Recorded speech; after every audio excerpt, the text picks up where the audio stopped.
Have you ever looked at someone who hurt you and wondered why life still seems to reward them? Why they laugh so loudly, post so boldly, walk so freely while you're the one carrying the weight? But what if the punishment isn't public? What if it never had to be?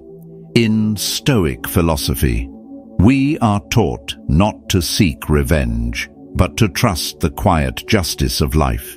Karma does not shout, it whispers. And its whispers are felt most deeply when the world is silent. In this video, we'll explore 5 subtle but undeniable signs that someone is already facing the consequences of how they treated you. Not in front of cameras, not in court, but within their own spirit. So stay with me, because while they pretend to forget, life remembers everything. And the truth always returns in silence. 1. The facade of fake happiness. One of the clearest yet most deceptive signs that karma is already at work is when the person who hurt you begins to broadcast their happiness with a little too much enthusiasm. Suddenly, they are glowing in every photo, tagging new people, visiting unfamiliar places, and flooding their feed with curated smiles and exaggerated affirmations. It looks like they are thriving. It looks like they have healed. It looks like you were the one holding them back. But that is exactly the illusion karma uses when it begins its quiet work. Think about the timing. Right after the betrayal, they vanish into silence. Then, almost on cue, their digital resurrection begins. The stories come alive. The captions grow poetic. The laughter seems louder than ever. But if you have the eyes to see through appearances, you will notice something else. The light is too forced. The smile is too sharp. The celebration is too soon. Because true peace is calm. It does not need witnesses, but fake peace needs an audience. It feeds off the performance, because deep down, the performer is not trying to convince the world. They are trying to convince themselves. Epictetus taught that it is not the event that harms us, but our reaction to it. And Marcus Aurelius offered this timeless truth. The best revenge is to be unlike him who performed the injury. This is the essence of Stoicism. When someone wrongs you and walks away as if they were the victim. Your greatest strength is not retaliation, it is restraint. Let them dance on the digital stage. Let them post their glow-up selfies and hashtag their newfound joy. Because you are not in a competition for appearances. You are living in alignment with truth. And truth does not require proof. Karma often begins not with destruction, but with revelation. It pulls back the curtain and forces a person to sit with the weight of who they have become. And that realization does not arrive in the noise of parties or the glow of new partners. It arrives in silence, when the crowd goes home and the phone battery dies. It shows up in the quiet hour of reflection, when they lie in bed, knowing they lost someone who only ever wanted the best for them. Not because of incompatibility, not because of fate, but because they could not stop taking love for granted until it vanished. You may be tempted to watch, to scroll, to decode their every post for signs of regret or remorse. But that is not the Stoic way. A Stoic does not seek closure through someone else's behavior. They find peace in their own conduct. You do not need their sadness to validate your worth. You do not need their apology to feel whole again. What you need is clarity, and clarity reveals that anyone who had to fake a smile after losing you never understood what they had in the first place. Real healing does not need to be advertised.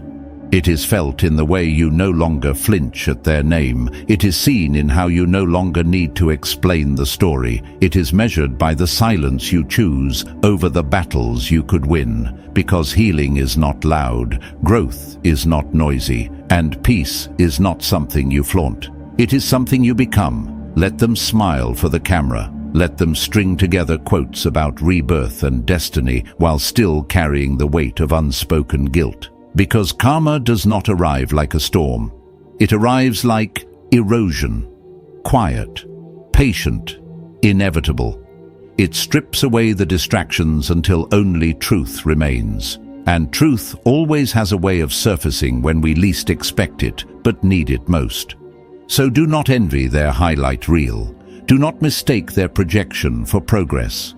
What you are witnessing is not a person who has moved on. It is a person running from what they refuse to face. And sooner or later, the running stops. The mirrors appear.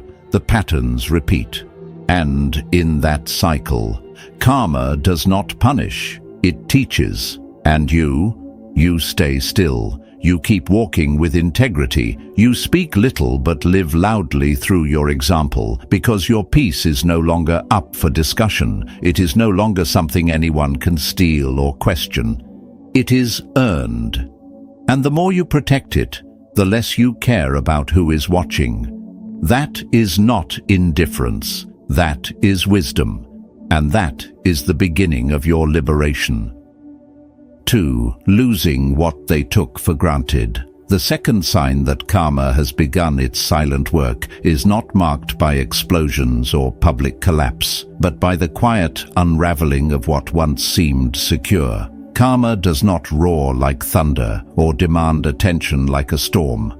It begins gently, almost imperceptibly, with the removal of small blessings. A loyal friend grows distant. A once promising career stalls. Conversations that used to flow become strained. Opportunities that once came effortlessly now pass by without pause. And the person who once moved through life with casual entitlement begins to feel the tremors of absence. At first, they do not see it. They call it bad luck. They blame others. They chalk it up to timing. But slowly, reality introduces a deeper truth. The things they once took for granted are not accidents of fate. They were gifts. And now, those gifts are being withdrawn, not out of cruelty, but clarity. This is how karma works. It removes the people and privileges they treated carelessly. It allows them to remain unaware until the pattern becomes too loud to ignore. What once was normal starts to vanish. The group chats quiet down. The invitations stop coming. The kind words they were used to hearing are replaced with polite indifference, and they begin to feel the weight of their own choices. This is not punishment. This is perspective. Perhaps they once mocked your sincerity, told you that you cared too much, accused you of being overly sensitive when in truth, you were the only one responding with genuine heart. You showed up when no one else did. You sat with them through their silence. You forgave what others would not have tolerated. You saw the fractured parts of them and still chose to stay. And what did they do? They minimized you, laughed at your depth, treated your emotional presence like background noise. They thought you would always be there. So when you left, it shocked them. Not because they missed you right away, but because they finally had to face life without your softness shielding them from their own edges. They may have felt powerful in your absence. For a while, they even convinced themselves that they had outgrown you. But the truth has a way of catching up. The same people they now surround themselves with no longer ask how they are doing. They simply take, mirror, and reflect the same detachment they once showed you. The energy they used to receive without effort now has a price. The warmth they once absorbed now feels transactional, and the safe space you once provided becomes a memory too painful to revisit, because no one else holds them the way you did. Not with condition, but with care. Marcus Aurelius once said, "Waste no more time arguing what a good person should be. Be one." Karma honors this truth. When someone walks away from goodness, from sincerity, from love that does not perform but simply gives, they are not walking toward freedom. They are walking into a desert of their own making. The punishment is not in what happens to them. It is in what no longer happens for them. Every win starts to feel hollow. Every achievement feels like dust, because something vital has been lost. not a person, a presence, the version of themselves they were when they still had access to your peace.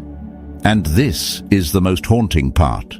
They can try to replicate it.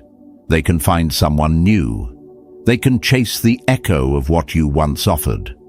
But what they fail to understand is that the peace you brought into their life was not a universal experience. It was unique. It was born from your patience, your loyalty, your stillness, and once they dismissed it, karma began its work, not with violence, but with removal, the removal of ease, of comfort, of sanctuary. So let them wonder why things feel different now. Let them try to rebuild their old confidence in new spaces. Let them post, pretend, and parade, because deep down they know the version of themselves they were when they had your love no longer exists, and the version that remains is haunted by what they let slip away. You do not need to hope for justice. You do not need to wait for closure. What you need is to stay grounded in your path, because when you carry yourself with integrity, karma becomes your silent witness. You no longer have to explain your absence. Your peace becomes the explanation. And the absence they now feel is not just yours. It is the echo of everything they once had, and now must live without. That is not revenge. That is return. That is the quiet poetry of justice, written not in pain, but in the removal of what was never valued when it mattered most. 3. When their mind becomes the prison. The third sign that karma has already begun its quiet work is when you find yourself lingering in their mind long after you've left their life. They may pretend to have moved on. They may carry themselves with pride or silence, or even performative peace. But if you listen carefully, you will hear it. In every vague quote they share, in every cryptic caption about betrayal, loyalty, or energy, in every conversation where your name is not spoken. But the meaning is unmistakable. This is not coincidence. This is conscience. This is what happens when someone tries to outrun the truth of what they did, only to find that truth following them into every thought. At first, it looks subtle. They start posting things like, "Not everyone deserves your energy," or "Some people only value you when it's too late." No names, no direct claims, just shadows.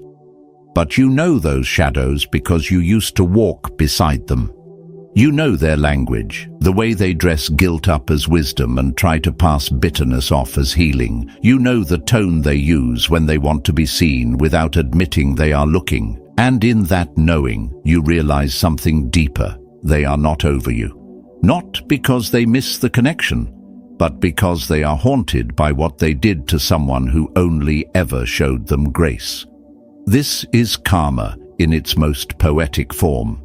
It does not always arrive with external ruin. Sometimes it shows up as inner unrest, the kind that makes them scroll through old messages in the dark, the kind that turns your silence into the loudest sound in their life. And it is not power they feel, it is weight. The weight of choices they cannot undo, the weight of a love they dismissed but now cannot replace. And that weight grows heavier every time they try to speak around it rather than through it.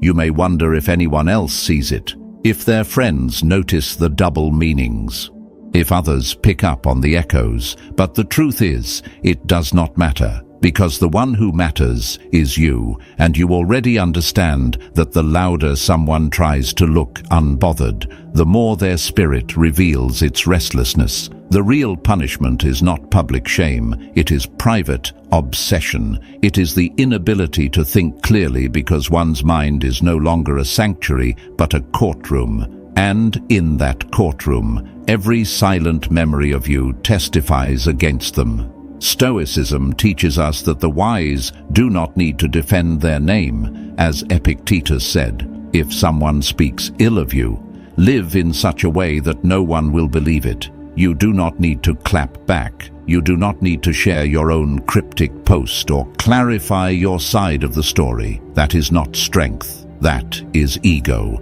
and ego is exactly what they are battling. But you are rising above the noise. You are refusing to rent out space in your own mind for someone who could not value your presence when they had it. And that refusal is a kind of freedom they can feel but cannot understand. Let them post. Let them drop their half-truths. Let them throw lines into the digital sea, hoping you will bite. Do not. Let their words circle back to them like boomerangs carved from regret. Because the truth is you left, but they never did. You closed the door, but they are still standing behind it, whispering into the keyhole, hoping the wind carries their words to your ears. But you do not need to listen. You need only to continue forward with grace, with clarity, with silence. Because silence is not emptiness, it is discipline, it is a statement. It says, I no longer need to explain, I no longer need to prove, I no longer need to respond. And in that stillness, you reclaim your power in full. Karma does not always trap people with consequences. Sometimes it traps them with memory, with a conscience that refuses to rest, with the realization that the person they wronged is now too far ahead to hear them.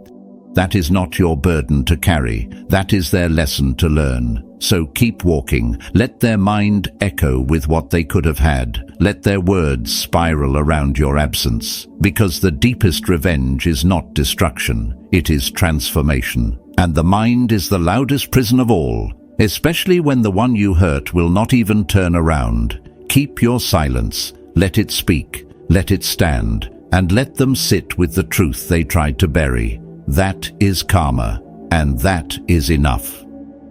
4. The collapse of self-trust. The fourth sign that karma has already taken root in someone's life is not always visible to the world, but it is deeply felt within them. It is the slow, unraveling collapse of self-trust. Because when someone betrays a person who was good to them, who offered love, loyalty, and truth without conditions, they do not just lose that relationship, they lose the ability to trust anyone who reminds them of what they destroyed.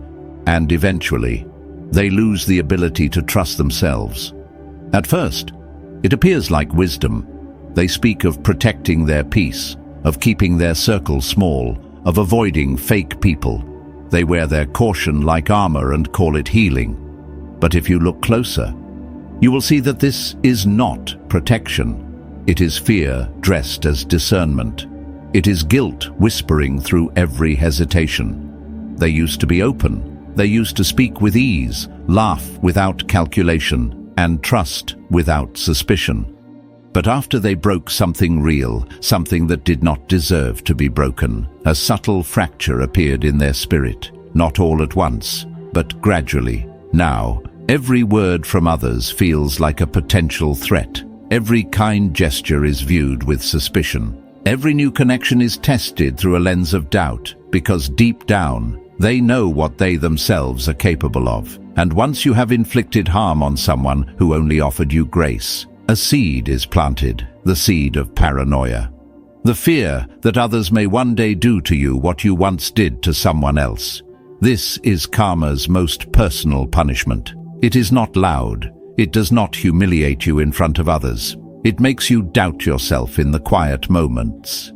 It makes your own thoughts turn against you. The voice that once said, "I know what I'm doing," now begins to whisper, "Maybe I'm the one to blame." And that whisper is what slowly dismantles peace. Because no matter how calm the external world becomes, when you no longer trust your own heart, there is no sanctuary left. You live in suspicion, not just of others, but of yourself. And that is a kind of suffering no applause or distraction can erase.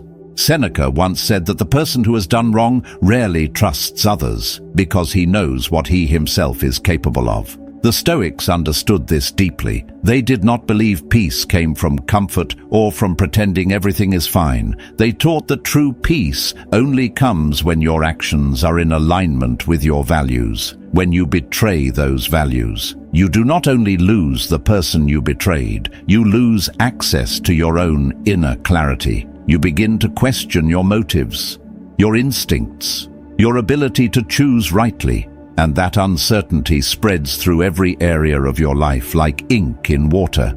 This is not a curse, it is a consequence.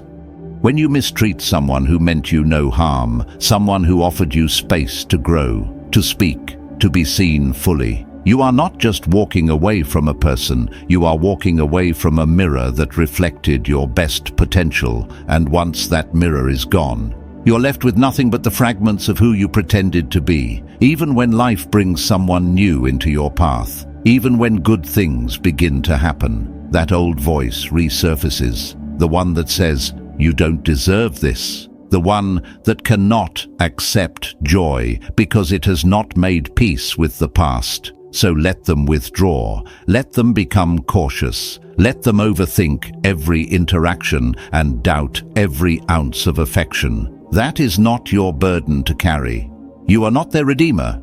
You are not responsible for proving to them that good people still exist. You tried, you stayed, you gave, and they chose to return your sincerity with betrayal. Now karma is teaching the rest. Not through chaos, not through loss, but through the slow decay of self-assurance, the slow dismantling of the illusion that they were always in control. You do not need to return to fix what they broke. You do not need to speak to the version of them that now wears shame as silence. That is not your task. Your only task is to keep walking with integrity, because karma does not need your voice. It only needs time, and time reveals everything. When someone sits alone with themselves and realizes that even in a room full of people they still feel alone, that is karma. When they doubt the sincerity of every hand extended toward them, that is karma. And when they start to wonder if they can ever be fully known without being fully exposed, that is the collapse of self-trust. Let them meet that collapse. Let them face the echo of their own conscience. Because karma never yells. It simply invites people to meet the one person they have been avoiding all along, themselves. 5. Falling for their own reflection. The fifth and most undeniable sign that someone is silently receiving their karma is when life sends them not a punishment, but a reflection, not a cruel twist of fate, but a mirror wrapped in charm. They meet someone who feels like magic at first glance. The connection is effortless. The pull is magnetic.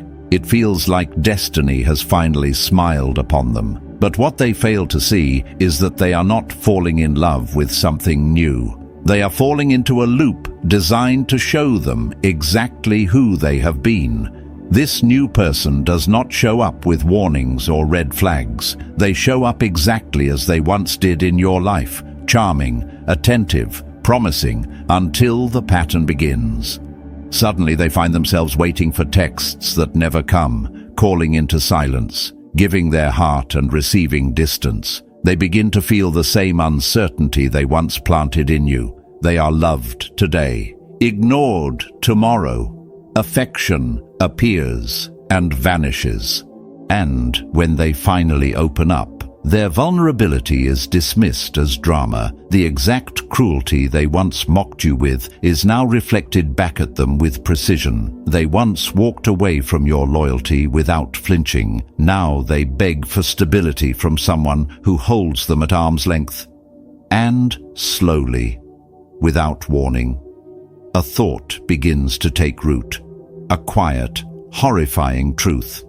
This is exactly what I did to someone. They do not speak it, they may not even admit it, but it haunts them in the quiet moments before sleep, in the loneliness after a failed conversation, in the emptiness that follows another emotional dismissal, because the pain they feel now is not just heartbreak, it is recognition. Life is not punishing them, it is teaching them, not through violence, but through experience. And that is karma in its purest form, not vengeance, but restoration. The Stoics never taught us to seek revenge. They taught us to live with clarity and let life restore balance in its own way. Marcus Aurelius said, "The best revenge is to be unlike him who performed the injury, and that is your only task, to become the opposite of what they became, to move forward without needing them to feel your pain, because life has already found a way to deliver it." They used to mock your depth. Now, they are too much for someone who refuses to hold space. They used to reject your honesty. Now, they are tangled in confusion with someone who will not give answers. They used to leave like they were untouchable. Now, they beg someone to stay who barely looks back. That is not a coincidence. That is the mirror. You do not need to be there to watch it unfold. You do not need to wish for it or celebrate it. Karma needs nothing from you. No reaction, no response, only your stillness, only your clarity, while they are still caught in webs of pride and manipulation. You have already stepped into something quieter, deeper, and unshakable. You no longer wait for closure because your peace has become your closure. You no longer wish for justice because time has already become your witness. You no longer carry the weight of what they did because life has taken over the role of teacher. So rise, not with anger, but with strength, not with noise, but with calm. That is the Stoic way. We do not chase those who have lost us. We do not explain our worth. We do not hope they understand. We become so stable, so centered, so free, that no one can shake our peace again, not even the ghost of the person who once hurt us. Let the mirror do its work, and you. Keep becoming someone they will never be able to reach again. That is not revenge. That is power. That is clarity. That is return.